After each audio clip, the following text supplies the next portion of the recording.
Okay, so we are here with the Share Project, and I have someone here who would like to introduce themselves.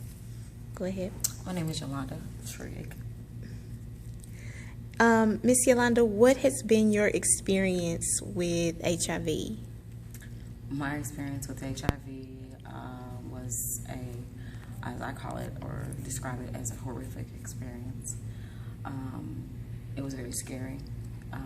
I had to find out through someone else and about the person that I was married to. I actually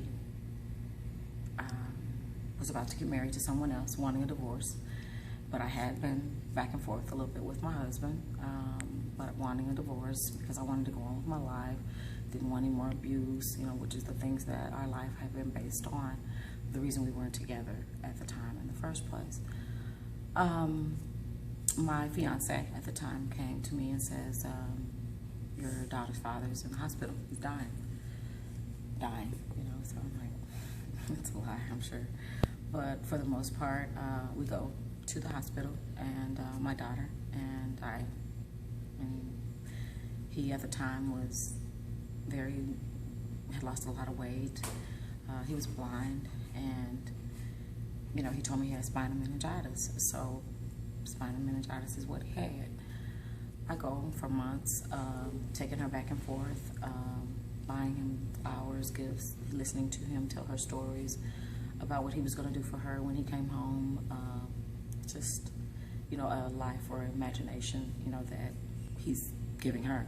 But they kept asking me to come to meetings because I had been clean from drugs for a short period of time and attending NA meetings in a place that I liked.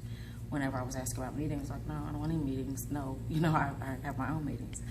One day, a particular nurse insisted, because I was Mrs. McKinney, legally, to come into her office. I go into her office, and she has this chart laid out, and the chart was, down here it had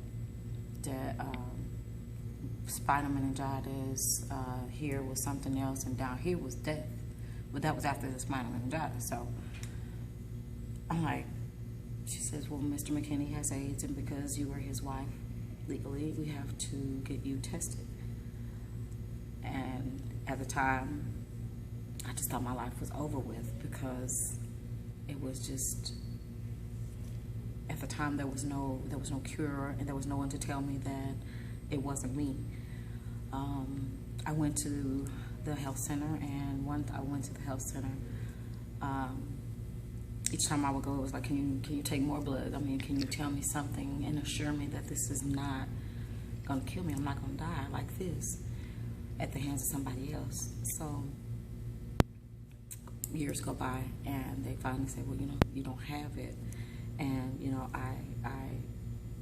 I'm like, no, I still must be tested. I still have to be tested, and I did, and I still get tested today. And my fight and my goal today is to let people know that it could have been me. It could have been me that was in the hospital bed. It could have been me. So because it wasn't me, I take the opportunity to let people know that they shouldn't have unprotected sex, because when they do, they trust that person more than they initially trust God, because you're choosing to put your life in their hands without using a condom. So I encourage people to use protection. I come to meetings. I try to make more awareness, because through abuse in relationships, bad relationships, you get a lot of different things, whether it be in other types of diseases, or drug abuse, or whatever the case may be. They kind of go hand in hand. So to just get more awareness out is what I would like to do. And it doesn't matter about who I am. I want people to know who I am, because I want them to know that I know that it could have been me, and it wasn't, and I thank God for that. So because of that, I want to encourage each and every one of you guys to have safe and protected sex. Do not have unprotected sex. It's not worth it. It is not worth it. How long have you been clean? I've been clean since 1993. So it's at 24 years now, something like that. 24. I quit counting at 20, and I just thank God every day for that. And because I got through an addiction and a compound, I call it a compound fracture, and a husband that was HIV positive and that died from being HIV positive, to just, just don't do it. Just don't do it. The drugs, the unprotected sex, whatever, the sharing of needles, whatever the case may be, that people contract, the virus. You want to use something to prevent that. Mm-hmm. So if there's someone out there that is either dealing with a substance abuse issue or a domestic violence issue, or maybe just newly diagnosed with HIV, or maybe even all three, and they want to just talk to someone, where can they find you on Facebook? What's your handle? I'm at Facebook. My handle is going to be Yolanda. That's YALONDA. To God be the glory, which I give all the glory to.